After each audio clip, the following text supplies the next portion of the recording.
Hey guys, so we got Jack done. I'm so glad. I had a little trouble there on the last part. I think kind of the clothes freaked me out because I'm used to just sculpting bodies, but he turned out pretty cute. Cute little feet down there. He's got his little hoodie on. And he does also have his staff. I haven't glued it onto the hand yet because I'm not sure if I want him to have it all the time, but he looks awesome when he's holding it too. All right, there's his staff as well. There it is. Anyway, he can stand when he's holding his staff like that too, so that's pretty cool.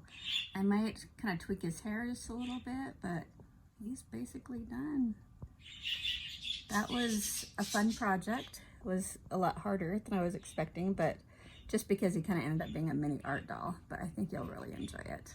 He's a cutie, and that staff is so awesome. I love all the frosting on it and on his jacket and stuff too.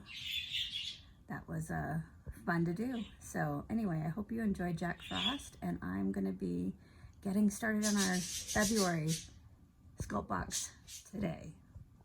And I'll have it up for you very soon. So hope you enjoyed this. Thank you so much for your support.